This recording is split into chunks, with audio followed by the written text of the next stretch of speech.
Vă mulțumesc că ați venit și că ați așteptat. Ne cerem scuze pentru întârziere. Este generată de programe multiple care nu se intersectează întotdeauna acolo unde ar trebui. Oricum va fi o dezbatere interesantă, poate puțin mai scurtă decât era prevăzută inițial, dar cu siguranță interesantă despre modul în care familiile europene văd viitorul Europei. O Europă, nu e așa, sleită de criză, în care partidele eurosceptice par a avea vântul în pupă, înaintea unor alegeri la care participarea se anunță destul de scăzută. O sarcină dificilă, deci, pentru partidele clasice, și despre asta va fi vorba aici, despre modul în care pot să recreeze, poate, entuziasmul pentru Europa.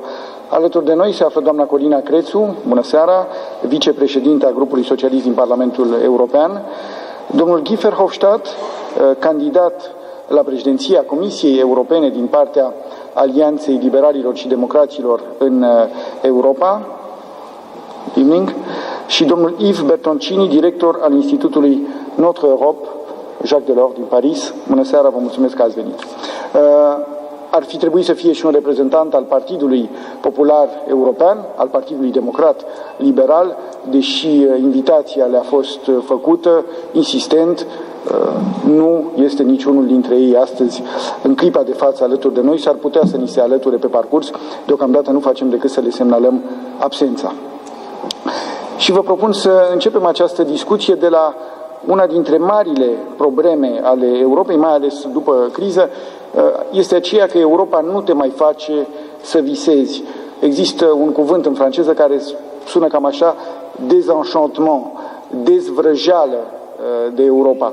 Europa nu te mai face să visezi, să speri. Și prima mea întrebare ar fi pentru Guy Verhofstadt: cum faci să recreezi visul european?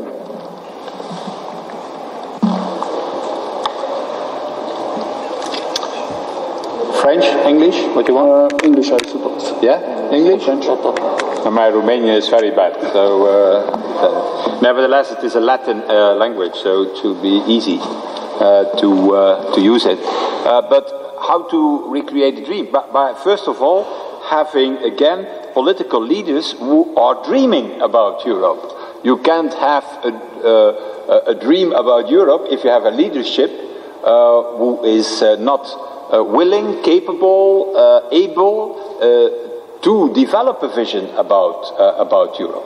That was the big difference with Mitterrand, Kohl, Delors in the past, who had an idea and said, okay, we need an internal market, we need a common currency, and then we can strengthen the European Union. And what we have today is mostly a national leadership, national elites, who don't dream about Europe, who don't have a vision about the future of Europe, and who are simply calculating when they are entering in the European Council. Calculating in the sense of, oh, we have to make a budget. How many money I shall put in it? How many money shall I receive from the budget? And then making their calculation and say, oh, I pay €1 too much to the European Union. That's not the way to dream about Europe and to establish a vision about Europe. I have tried to do that with Danny Cohn-Bendit. Maybe you know that it has been translated in No, not yet. Not yet? De Boule Europe. Yes. Yeah, it has been translated in Romanian. Has been translated, and that we have tried to develop that vision and this dream for Europe. Simply saying to the people, look, the world of today and the world of tomorrow is completely different of the world of yesterday. It's a globalized world. It's a world dominated by transport, by internet. It's a globalized world. And in a globalized world, it are not individual member states, nation states who shall play the important role, but empires. And let's hope empires of the good and not of the bad. So China, India, the US, and if you, in such a world, the only way to defend our model, or interests, or ideas, or values is on a European scale. Take all the challenges we have today. Climate change, how you solve that on a national level? That's completely stupid, even to try to solve it on a national level. Or for example, the financial crisis, the bad toxic products coming from the US, how you make regulation? Individually, 28, it's stupid to do that. You need a continental solution. Or migration coming from North Africa, the same. And I could give a number of examples of that. So what we need is a dream, a vision, but that can only be done by politicians, leaders who are telling that story. You cannot expect that people are waking up in the morning, they open their eyes and say, oh yeah, Europe, I need more Europe. It doesn't work like that. In politics you need a leadership who is telling that, who is showing the way. And if we do that in the coming years and telling the lies of Euroscepticism, of nationalism, populism, then I'm very confident that even already in this European election such a dream can emerge. Corina, CRETU? Bună ziua tuturor! Aș vrea în primul rând să-i felicit pe organizatori că au reușit să aducă la masa dezbaterilor cele mai importante familii politice care și-au pus amprenta cel mai profund asupra Uniunii Europene în ultimii ani. Îmi pare foarte rău că colegii noștri de la Partidul Popular European nu sunt aici. I'm sorry that I speak in Romanian, but I think it's better for the audience. But first of all, I would like to say welcome to our colleague from ALDE. Although we are in different political groups, we are working very well in the European Parliament. Unfortunately, not so well in the country now. And of course, I am welcoming an expert. It's always very useful for us to have an expert among us. So, sună foarte frumos acest lucru, visul european. Eu cred că, spre deosebire de alte țări, românii au pentru ce să se lupte în aceste alegeri europene. Cred că provocările pe care le-am avut în față în ultima perioadă ne-au arătat cât de fragilă și în același timp cât de puternică este Uniunea Europeană și cât de vulnerabil am fi putut fi dacă nu am fi făcut parte din această structură a Uniunii Europene și din cadrul NATO, instituții la care noi am aderat fără a avea întotdeauna dezbateri foarte serioase. În privința acestor alegeri, sigur că trebuie să discutăm despre provocările pe care le va înfrunta Parlamentul European și implicit Uniunea Europeană în următorii 5 ani. Sigur că în campania electorală este o provocare aceea de a vorbi despre temele europene, despre care de multe ori nu reușim să vorbim. Este și vina noastră. Pe de altă parte, cred că mai multă educație civică ar fi necesară. Din păcate, putem vorbi acum și despre modul în care vom colabora forțele democratice din Parlamentul European și vorbesc aici de această ascensiune a curentelor extremiste, populiste și speranța noastră este să nu capete în viitorul Parlament European o ascensiune atât de mare, așa cum o preconizează sondajele de opinie care estimează că viitorul Parlament European va avea aproximativ 20% parlamentari provenind din aceste partide care, așa cum am văzut în Franța, ieri în Ungaria, capătă o ascensiune alarmantă pentru noi. România este una din țările ai căror cetățeni sunt cei mai pro-europeni din întreaga Uniune Europeană și eu cred că au și de ce, pentru că noi ca țară nu avem altă alternativă în afara Uniunii Europene, nu ne permitem luxul Marii Britanii, care își dorește de pildă și e destul de populară această idee a ieșirii din Uniunea Europeană. Deci pentru noi este singura cale pentru dezvoltare, pentru modernizare. Atunci când criticăm oameni care aparțin Uniunii Europene și comisarilor europeni, nu înseamnă că suntem anti-europeni, așa cum doresc să spună contracandidații noștri, pur și simplu criticăm calea pe care a ales-o Uniunea Europeană în ultimii 10 ani. Noi credem că după 10 ani de dominație a Partidului Popular European la nivelul instituțiilor europene a sosit vremea schimbării. Și cred că aceasta este miza acestor alegeri și speranța mea este ca și în România oamenii să voteze mai mult din punct de vedere ideologic. Criza economică a fost un pretext pentru promovarea unor politici de austeritate, politici economice și sociale care au agravat situația tuturor țărilor membre ale Uniunii Europene, au generat sărăcie, șomaj, mai ales în rândul tinerilor, șomajul a explodat, suferințe sociale, au accentuat polarizarea socială și decalajele de dezvoltare atât între estul și vestul continentului, dar și în interiorul țărilor. Deci eu cred că aceasta este o diferență fundamentală care ne deosebesc pe noi, socialdemocrații, de cei din Partidul Popular European. Noi am dovedit și în ultimii 2 ani de guvernare că putem avea creștere economică fără tăieri, fără austeritate, fără suferință socială și cred că, așa cum suntem dați de exemplu al guvernării în de către toate instituțiile internaționale, vom putea demonstra și la nivel european că putem avea o creștere economică importantă, sustenabilă, care să răspundă și nevoilor cetățenilor, să aducă măsuri sociale.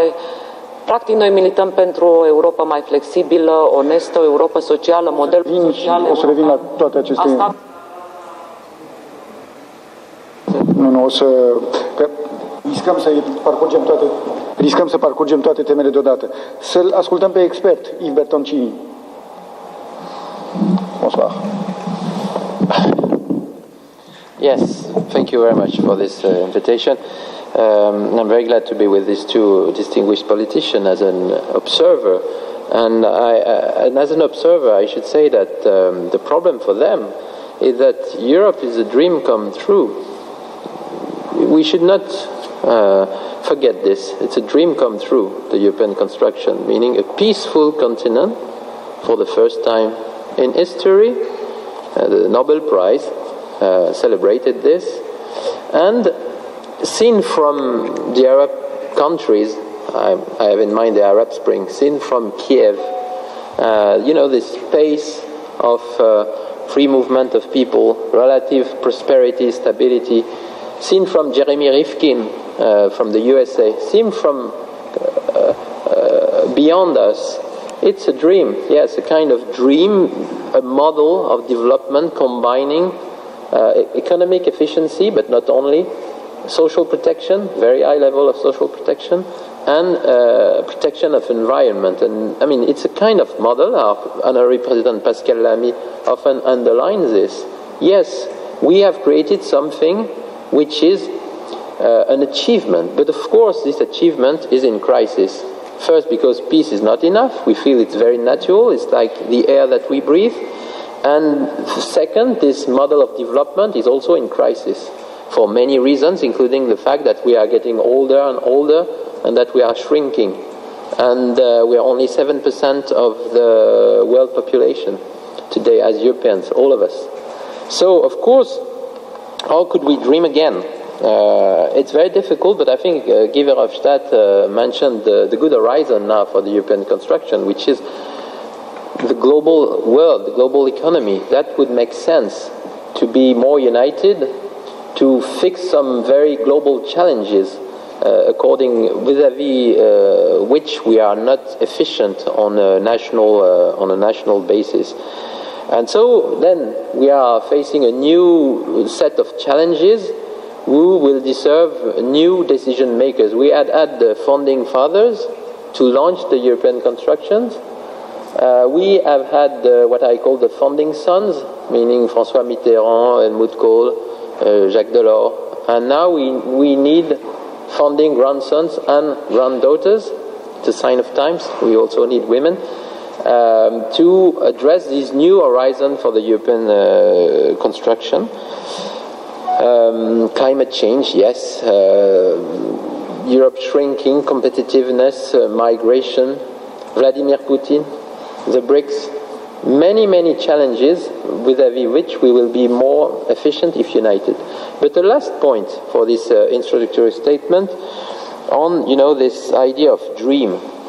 Because, I mean, we have, as I've said, very distinguished politicians here, but it's very difficult to make people dream.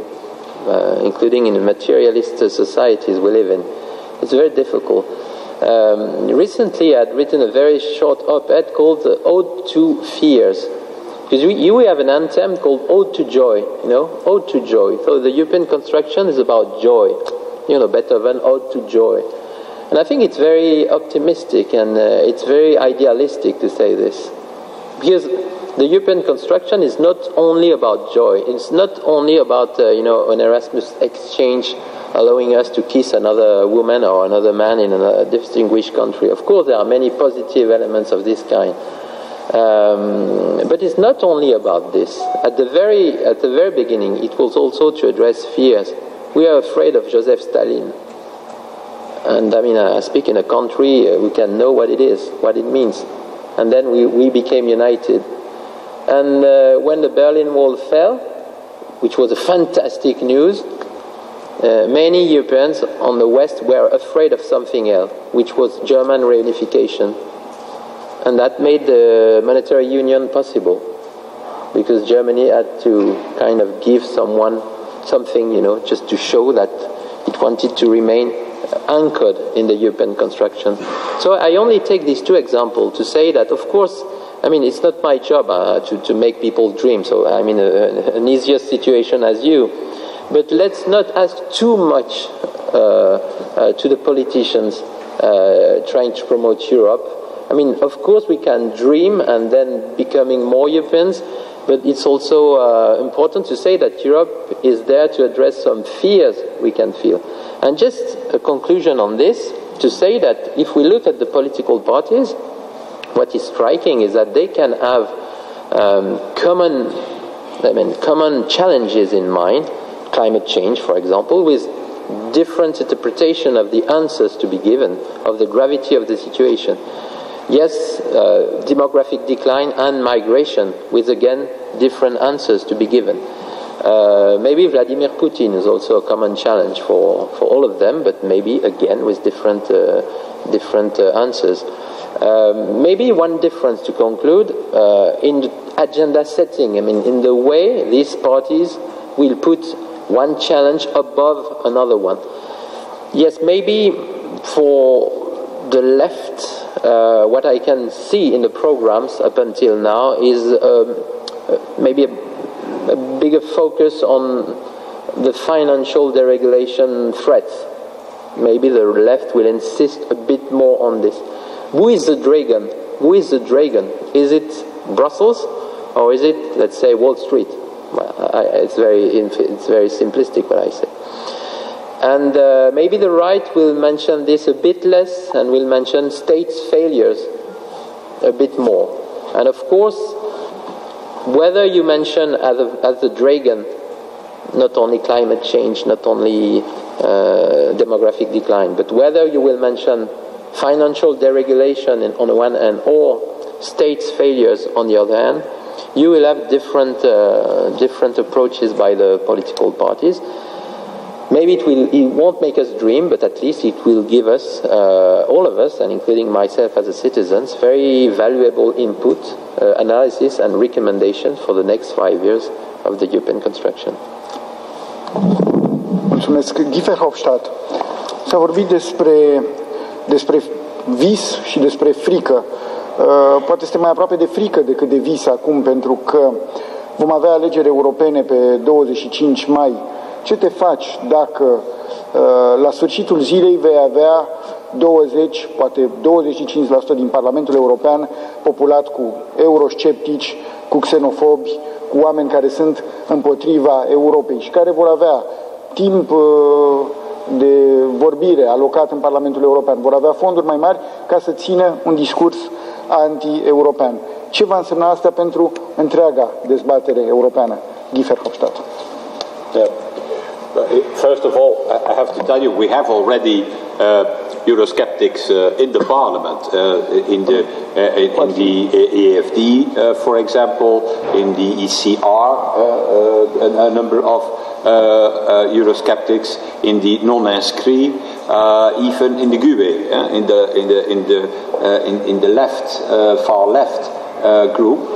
So you have already a huge of that with Mr. Farage as the one of the and Marianne Le Pen. They are both father and daughter.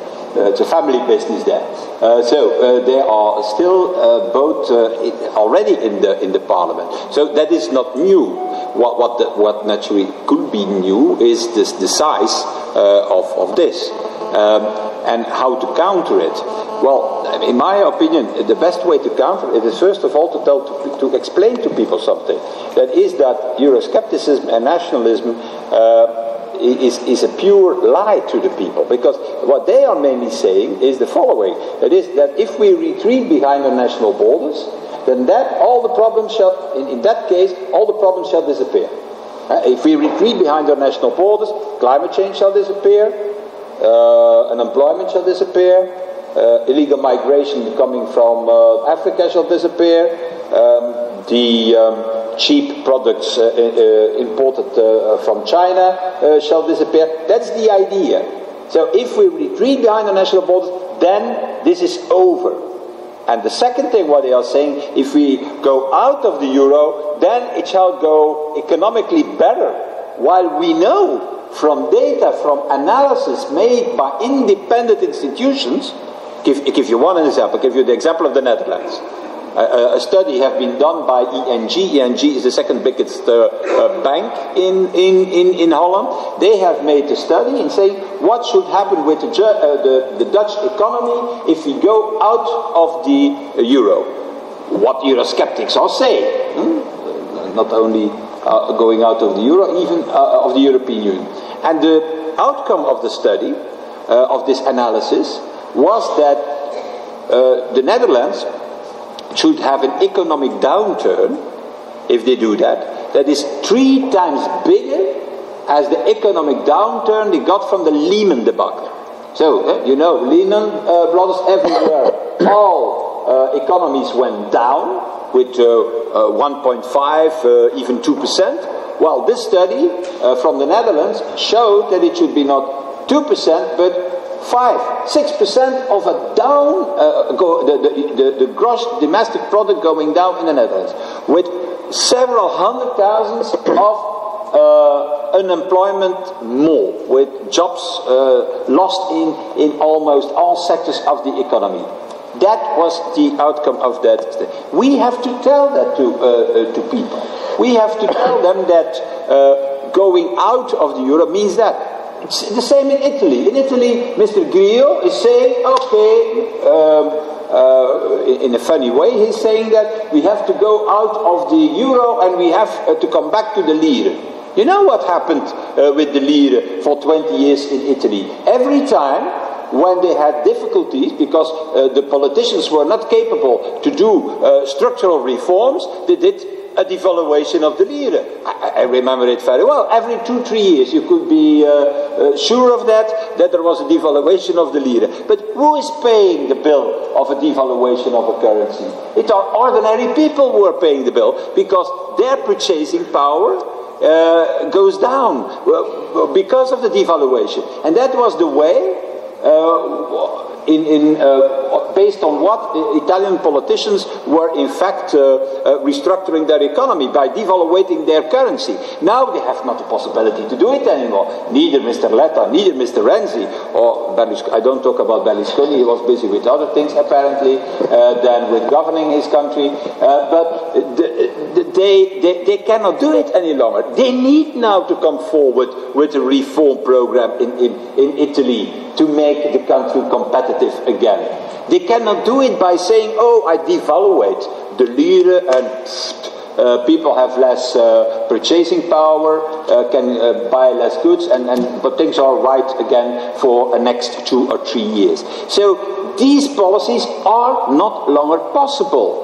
And we have to explain to people that the basic assumption of Euroscepticism and nationalism is in fact a lie, a pure lie, to tell to people, your problems are solved if we go back to behind our national borders. And that we have, it's to us to do that, not to have fear from Mr. Farage, in debates, but to contradict him. If we don't contradict him, yeah, then obvious, then the ordinary people shall believe them. Thank you. Corina.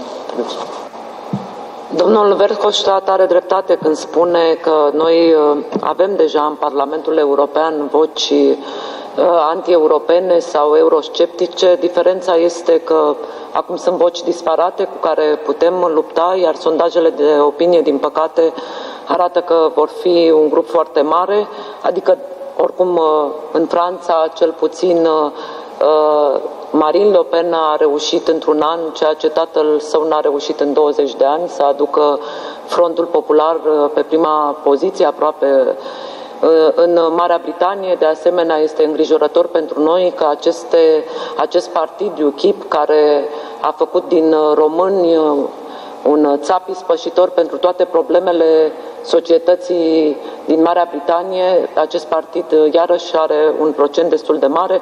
Este îngrijorător și faptul că în Ungaria ieri partidul acesta extremist, aproape nazist, Jobbik, a câștigat aproape 18%. Eu cred că toată această creștere a euroscepticismului ține de politicile populare, pentru că în urmă cu 5 ani aceste formațiuni erau minuscule și cred că noi românii avem de ce să ne temem, pentru că din păcate suntem victime. Știm foarte bine, așa cum spunea Yves, ei nu au niciun fel de viziune, niciun fel de plan de viitor, doar știu să lovească și să spună că odată cu venirea lor lucrurile se vor îndrepta peste noapte. Libertatea de mișcare este un principiu fundamental al Uniunii Europene pe care noi, ca români, trebuie să-l apărăm, pentru că știm foarte bine valul de minciuni care s-au proferat la adresa României și a fost instalatorul polonez în Marea Britanie, acum sunt românii și bulgarii. Ei așa fac, își găsesc câte o țintă, practic nu au un program economic, nu au câte o națiune împotriva căruia își îndreaptă toate tunurile. Și cred că este datoria noastră și va fi datoria noastră ca membri ai Parlamentului European să apărăm să-i apărăm și pe români și pe toți cetățenii europeni care vor cădea victime ale acestor campanii nedrepte ale extremiștilor europeni. Yes, thank you.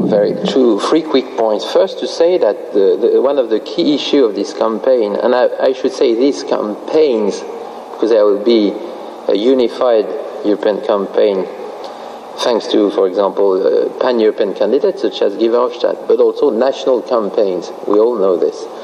But the key challenge is who will set the agenda. I mean, on which themes will we debate? In Romania, France, and Germany. I mean, we have had two good examples of agenda setting for your first presentation. You know, roughly speaking, Europe in the global world, we should talk about this much more. If we listen to Eurosceptics or Europhobic, in reality, yeah, they will tell us about Polish plumbers and all this stuff, Eurozone and so. I mean, it doesn't mean that there are no problems with plumbers, maybe, but I mean, in terms of agenda setting, it's far different. I mean, the challenges are not there. So the first quick question is who will set the agenda? We have two good examples here, but if I look at Mr. Cameron in the UK, he's running after the UKIP. So who is setting the agenda in the UK? It's the UKIP. So this is very important. Yeah. But then with the Dems who are trying to contradict the UKIP, so that you have a debate now, party of in, party of out. So that's good. Yes. Because you cannot, I can tell you, in politics it's not possible to say, oh, the agenda of UKIPs and Eurosceptics, oh, we put that under the I don't know what, you say under the carpet, yes, under the carpet. Under the carpet. That's not possible. You can do that, but you lose in the end. So what you need is better is to pick it up and saying, okay, what you were saying maybe it's true or the analysis maybe is right, but that's not the solution. So I like that more, to have the battle with them, instead of saying, I put it under the carpet. It's true. I mean, you are the politician, as I've said, so you know things better than me in this, but I would say that of course, there is a need to contradict people, but there is also probably a need to put the debate on the real grounds, I would say. Not the real grounds, but I mean the most important grounds. Again, if Europeans talk about the Polish plumbers all the time, even if you two will be defensive on this and efficient on this point, the debate will be on a certain grounds, which is not very favorable for Europe. If we talk about Vladimir Putin all the time, it's a different story. So, again, I mentioned this because institutionally speaking, as Yves Verhofstadt have said, the impact of this Eurosceptic rise will be very limited in reality. Yes, there are already Eurosceptics in the European Parliament, so they will be a bit more numerous maybe, yes. There could be an extreme right group, but I mean, it's not the first time. Some journalists think it's the first time, but it will be the fourth time. So the institutional impact is limited, but the political impact should be a bit more substantial. And again, the example of David Cameron running after the UKIP is typical. As regards monetary union, what we have seen in the past is that in the recent period is that the mainstream parties have never been really influenced by the so-called populist parties. I've personally never heard national leaders of a mainstream party, meaning left, right, government party, saying, yes, you're right, by the way, we should destroy the monetary union. They did not follow this path at all. For rational reasons, yes. Also because many people are in favor of the monetary union, basically. But what we observe is that in other fields, and the free movement of people is typical, mainstream parties can follow populist parties. Cameron example. We are going to monitor what happens in France as regards the UMP vis-à-vis Front National. We will look at other countries. So again, I'm back and I conclude on my first point. There's a need to answer them, yes, but I mean the key challenge of this campaign is to know, as in any other campaign, who will be first. And that we know. The extreme right won't be first. So as in any other campaign, who will be first? The trio, the socialists and the EPP in front, and then the liberal group as a pivot between the two, probably in the third position.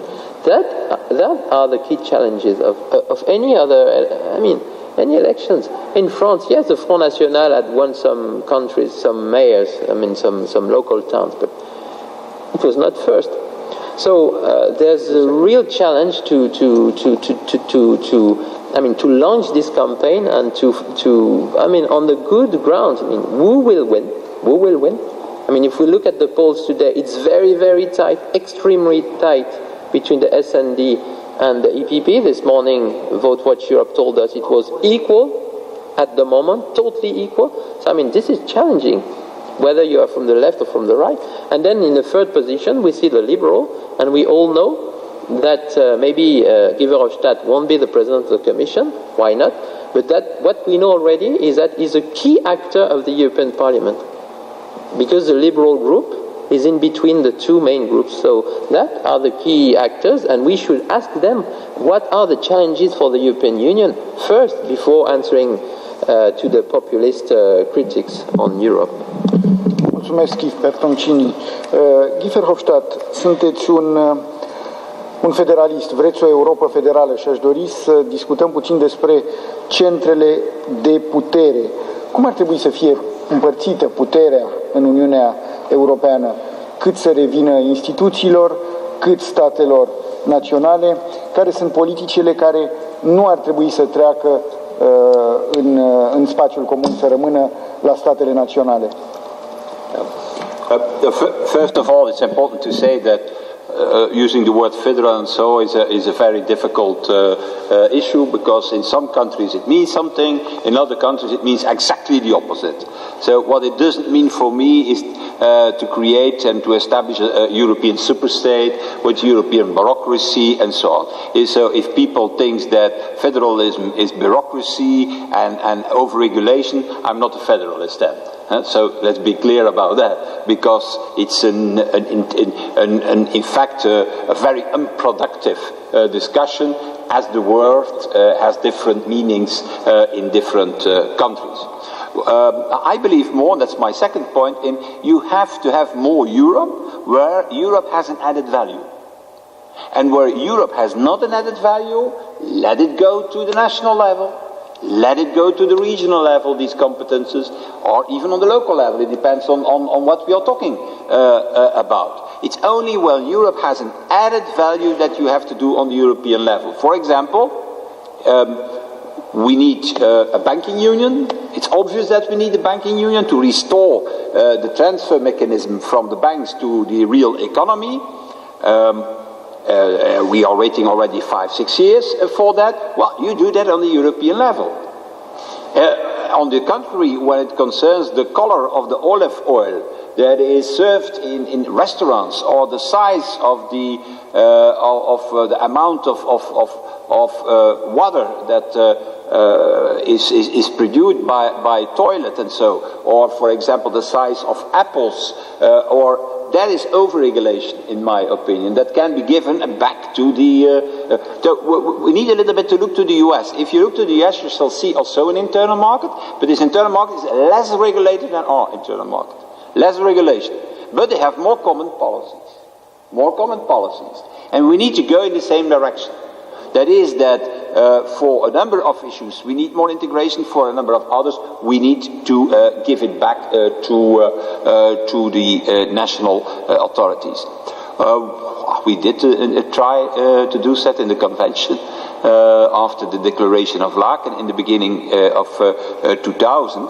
And finally we found a solution in this subsidiarity procedure where national parliaments with a majority can block a proposal of the Commission if they find that this proposal of the Commission goes against subsidiarity. That's already a good thing. It has been used sometimes, not so often, but such a system is certainly not a bad system and could be improved in the coming years. So then, if you ask me, that's my last point. What we need to fix, first of all, is if we have a common currency, you need more than only a monetary union. You cannot govern a single currency only with a monetary union. That doesn't exist elsewhere in the world. The Americans, before they entered the dollar, they created a federation, a common treasury, treasury certificates, and so on, and then only they introduced the dollar. We in Europe are far more intelligent. We begin with the euro, and then we say after a few years, oh shit, we don't have an economic union, a fiscal union, a banking union, and a political union. So we need to, in any way, in the coming years, to fix that and to put an architecture in place that is compatible, that is necessary for the single currency. And I have to tell you, we are not there. Huh? The pressure the last year is flowing away on and there is no longer enough pressure on the politicians to do that work. Why? Because of Mr. Draghi, the OMT. I'm not criticizing the OMT. That was necessary. You know what the OMT is? That is this promise or this firm statement of Draghi to say if one of the countries of the Eurozone is attacked, I buy whatsoever asset, whatsoever bond of that country. That helped. Interest rates went down, but not only the pressure of the markets went down, also the pressure on the politicians to do the necessary reforms disappeared in fact. So after the next election there is a huge of work to do. And for that we need a European government, a commission who is taking the lead, who is not waiting first of all for the green light of Paris and Berlin, I should say it in another way, from Berlin and Paris, before doing something, before putting a proposal on the table of Council and Parliament. Doar pe scurt aș spune că și eu cred că Europa federală nu ar face decât să accentueze diferențele dintre țări, ceea ce cred că nu avem nevoie. Avem nevoie mai degrabă de o colaborare mai strânsă interguvernamentală pe diverse domenii de activitate. Cred că este mai important, este nevoie de o integrare mai accentuată, iar Europa, sigur, trebuie să devină un spațiu în care toate statele să fie pe picior de egalitate. Cred că Parlamentul European trebuie să-și întărească poziția care derivă din tratatul de la Lisabona. Suntem, cum spunea domnul Bertoncini, doar 7% din populația întregii lumi, dar pe de altă parte, totuși, acest Parlament European exprimă voința populară a 500 de milioane de europeni, ceea ce nu e puțin lucru. Cred că este foarte important ca Comisia Europeană să devină mai transparentă și să fie mai aproape de cetățeni prin aceste inițiative cetățenești, de pildă, și trebuie să găsim o modalitate prin care Consiliul European să fie controlabil. În Consiliul European știți foarte bine că sunt șefi de stat și de guvern, foarte puțini dintre ei au mandat din partea parlamentelor sau din partea cetățenilor pentru ceea ce votează acolo, dar, din păcate, ceea ce decid în Consiliul European devin măsuri obligatoriu pentru toate cele 28 de state. Eu cred că este singurul organism, Consiliul European, care nu are nicio contrapondere și niciun mecanism de control. Bertoncini, what kind of powerful? Yeah, I would say that 3 points on this. When dealing with federalism, in many countries it's, the F word. The word you should not pronounce, especially in France, which is not a federal country, but in other countries as well, the UK. Easier to pronounce in Germany, for example, which is a federal country, or maybe in Belgium. Well, I mean, it's an F word, so it's not a dream come true. I've mentioned the dream come true previously, not federalism. But still, it's a reality. We are in a federation. We are in a federation of nation states, so it's typical French expression created by Jacques Delors, federation of nation states, saying that we are united but diverse. It's written in the treaties, so it becomes a federation of nation state concept for Jacques Delors, meaning some elements at the federal level and the other elements at the national level and sometimes the regional level, if you look at Germany and Belgium, Spain. So, first point. Second point, what is striking for me, and when we have heard Yves Verhofstadt, is that there are not many parties really federalist at the European level. But I would say there are at least two, the Liberal and the Greens. But Yves Verhofstadt reminded us that being federalist or being for more federalism does not mean everything at the central level. It can even mean more at the national level in some fields. And if we look at the Greens, it's a bit the same. And I mean, the Greens are regionalists for many of them. So in fact, they push for more European integration. For example, because for climate change, yes, for climate change it makes sense. But for many other fields, they are rather in favor of more regionalism. So it's not only pushing for federalism in all the fields and everywhere in every direction. My third and final point is to say that in this context, yes, we can see parties proposing federal progresses, federal leaps, where there is an added value. Yes, and we have a recent example, the banking union. I was mentioning the financial deregulation, financial speculation. The banking union is an answer to this, making the ECB, the ugly ECB, controlling national banks, because there will be better control from Frankfurt than from Dublin or Madrid, and in exchange of European rescue, then a European control. So that is an example. There are other examples. I will mention only two. Jacques Delors has promoted the European energy community for a long time, together with Jerzy Buzek.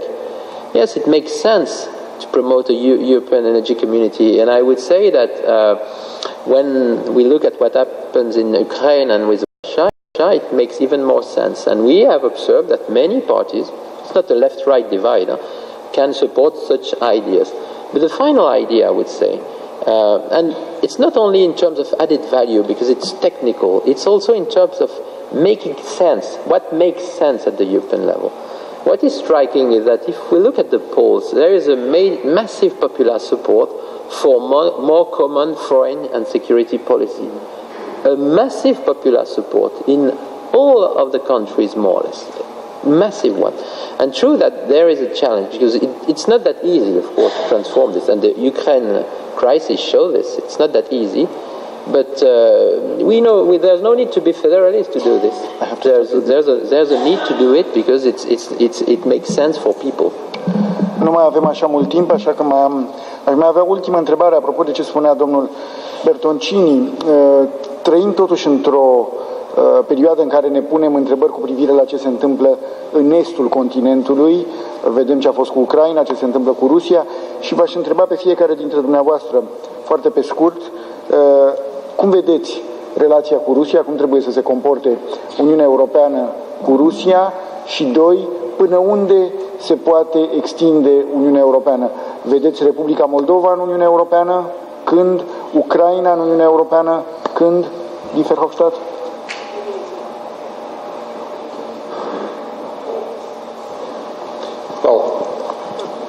I don't think that the question for the moment, if we talk about the crisis around the Crimea, is has Ukraine to be member, yes or no, of the Union. I already spoke. Not now. No, not now. I spoke already about that in 2006. In 2006, I went to the European Parliament as Prime Minister of Belgium, and I did a proposal in that sense. But that is not the question now. The question now is a totally different one. That is, how united can Europe be, and decisive can Europe be towards Russia? Not towards Russia. That's, in fact, I don't like it. Towards Putin, because I think that's quite a different thing. We are facing an autocratic system in Russia, and that is something different than the Russians as such. But that autocratic system in Russia, led by Putin, well, the only way to deal with it is to have a firm position to that, unified position to that. Otherwise, we don't count at all. I believe very much in what we have started now, these personal sanctions, not the first list. The first list, that I think that they laughed a little bit with that when we launched it in the Kremlin. These 21 people, second rank, the people sitting in the second row in an international conference. In the meanwhile, we adapted this, but we have to go further in this. I think that I believe very much better than in more broader economic sanctions, in personal sanctions to the people working together with Putin. We did it, a number of them, but we have to go further to the oligarchs also and their families.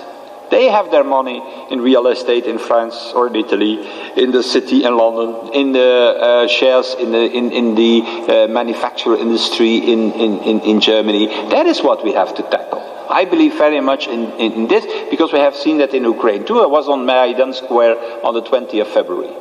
On the 20th of February, the day that the killings take place. And I spoke on Maidan. We announced even the sanctions that the European Union has taken. And you show immediately a change in the radar. So it is the sanctions of the Union, together with all the other things, what happened, the killings and so on, who made it in the radar that evening, that night, 12 people for the Party of the Regions went over to the democratic opposition. And that finally in the morning, Yanukovych was obliged to sign this agreement with the 3 ministers of foreign affairs coming from Europe. So personal sanctions where you're targeting individual people in the who are working with Putin, that has a sense, and that is the way to go further in this to try to solve this crisis, and also to make it to make it clear to Putin that he cannot open the Crimea as a front, and then tomorrow 3 cities in the east of Ukraine, and afterwards Transnistria, where he still is present.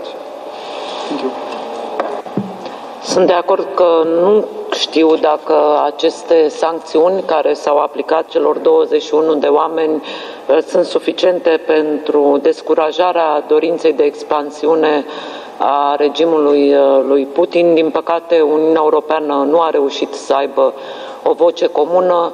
Pentru noi, ca români, cred că apărarea integrității teritoriale a Republicii Moldova este o prioritate, precum și încurajarea integrării europene a fraților noștri de peste Prut.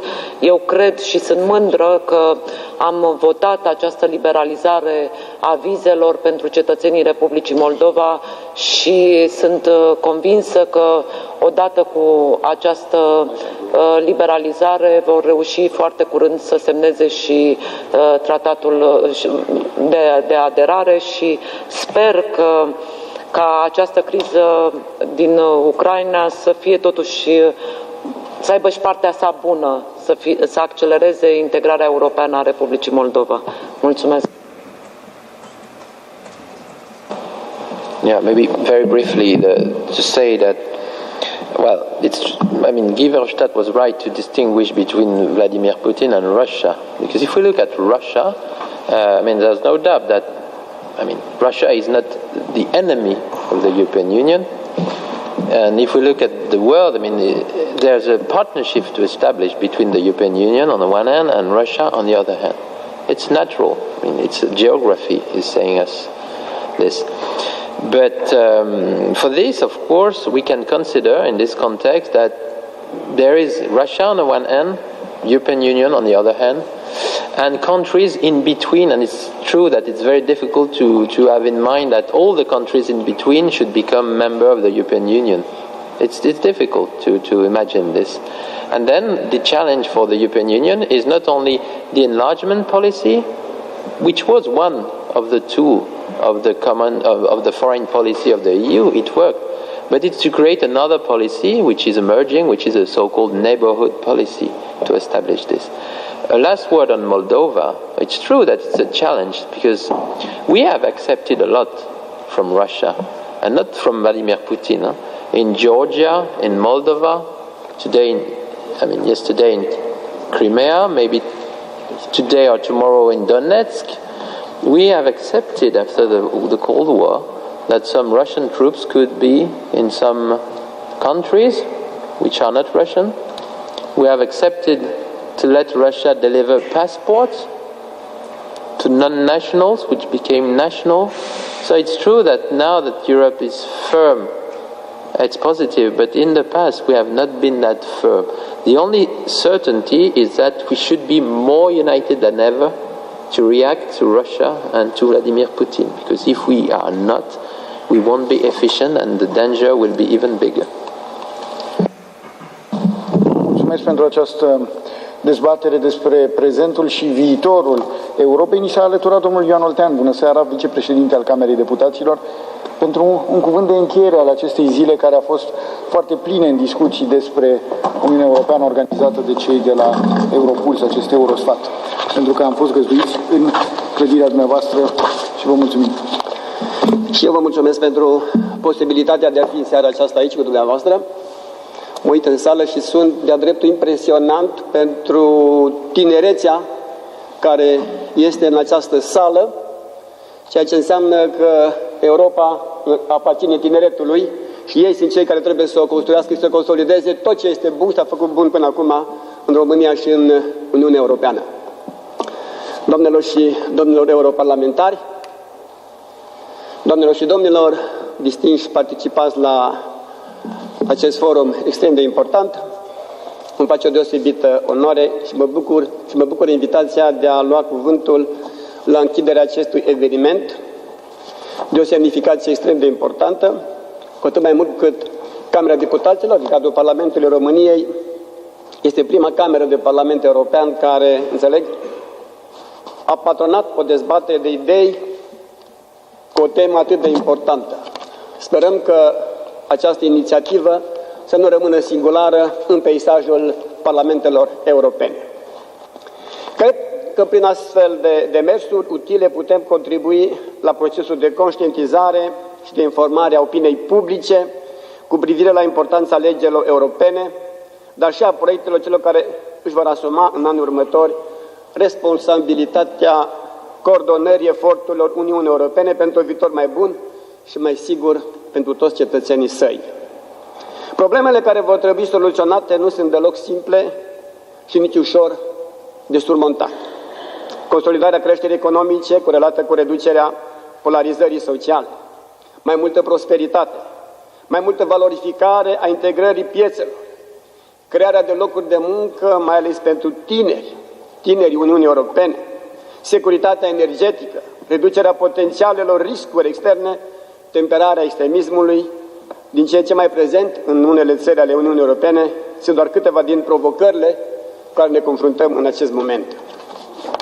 Auzim din ce în ce mai des în jurul nostru, mai mult sau mai puțin argumentat, mai mult sau mai puțin exprimat cu obiectivitate, că oamenii și-au pierdut încrederea în politică, în politicieni și în instituțiile reprezentative ale statului de drept, care sunt considerate responsabile pentru dificultățile economice și sociale care afectează un mare număr de cetățeni, nu numai în România, ci în aproape toate statele Uniunii Europene. Desigur, politica de austeritate, subsecventă crizei prin care a trecut și continentul european, nu au făcut lucrurile mai simple și este de înțeles că oamenii doresc o schimbare de ritm care să aducă mai multă siguranță și stabilitate pentru fiecare dintre noi.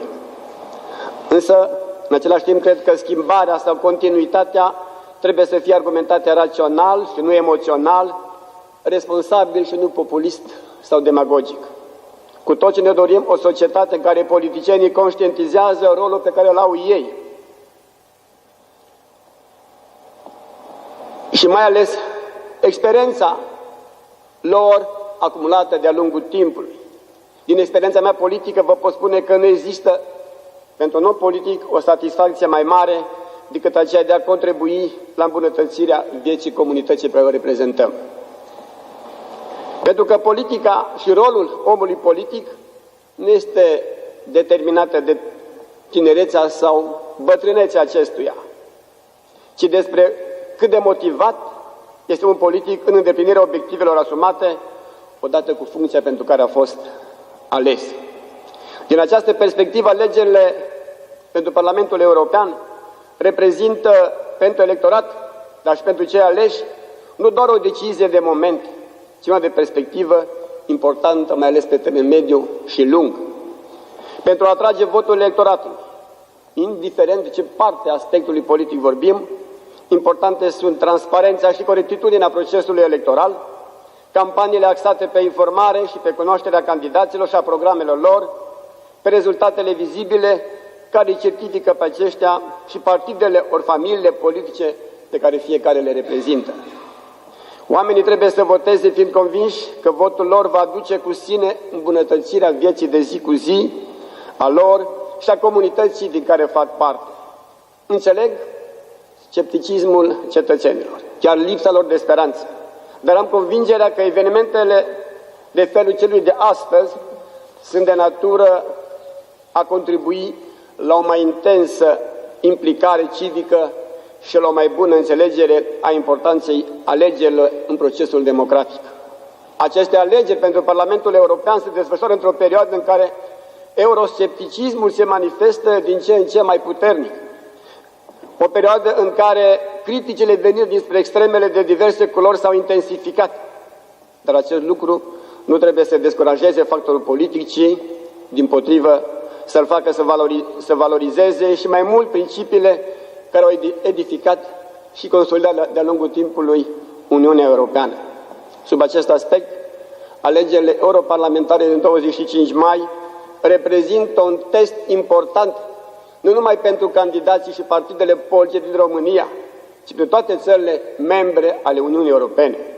Pentru că, în esență, nu vorbim doar despre concurență electorală dintre populari și socialiști, în vederea obținerii unui număr cât mai mare de mandate, ci despre cum va arăta Europa în anii următori, despre ce fel de rezultate concrete așteaptă cetățenii de la cei care vor fi votați, de la cei care vor ajunge în Parlamentul European.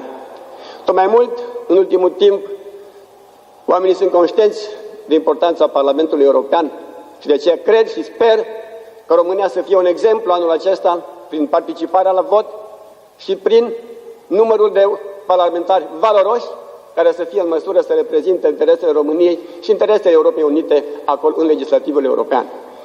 De aceea dați-mi voie în încheiere să-i felicit pe organizatorii acestui forum extrem de important, să vă felicit pe dumneavoastră cei care ați dat curs și astăzi, de dimineață și până acum, ați participat și convins activ la dezbateri și la deciziile care se vor lua și în același timp să urez succes deplin tuturor candidaților la Parlamentul European din România, dar în același timp și din celelalte 27 de state europene. Mulțumesc tare mult și să auzim numai și numai de bine. Vă mulțumesc, domnule vicepreședinte. Într-adevăr, ați făcut bine, mulțumindu-le organizatorilor, poate chiar mai mult decât în alte dăți, pentru că știu cât de mult s-au implicat în acest eveniment. Sunt tineri, sunt foarte tineri, au cei mai mulți dintre ei până în 30 de ani. Nu le-a fost întotdeauna ușor să lucreze cu